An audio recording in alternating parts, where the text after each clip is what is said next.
Alors oui, il ne vous aura pas échappé qu'on propose une formation chamanique en ligne. Et ça a l'air de poser beaucoup de questions. Alors une petite vidéo pour répondre aux questions. La première chose, bien sûr, on ne sait plus comment le dire et le redire, mais on ne devient pas chaman en regardant des vidéos. On ne pratique pas le chamanisme en regardant des vidéos. Cependant, si dans le chamanisme, ce qui est peut-être important, c'est comment ça se passe traditionnellement.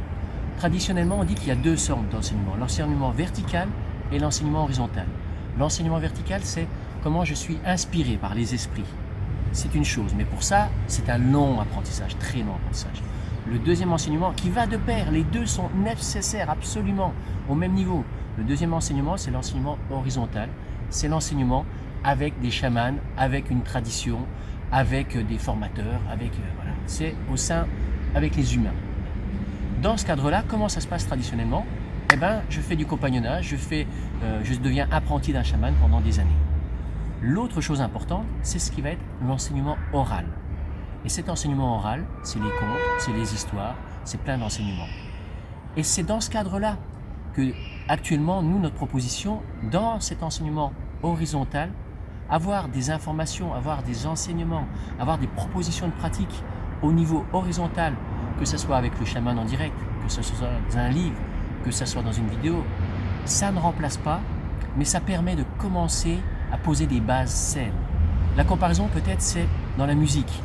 Dans la musique, à un moment, on peut regarder une vidéo, on peut avoir un professeur qui va nous donner des bases, du solfège ou d'autres choses, et des exercices pratiques, de répéter ces gammes inlassablement.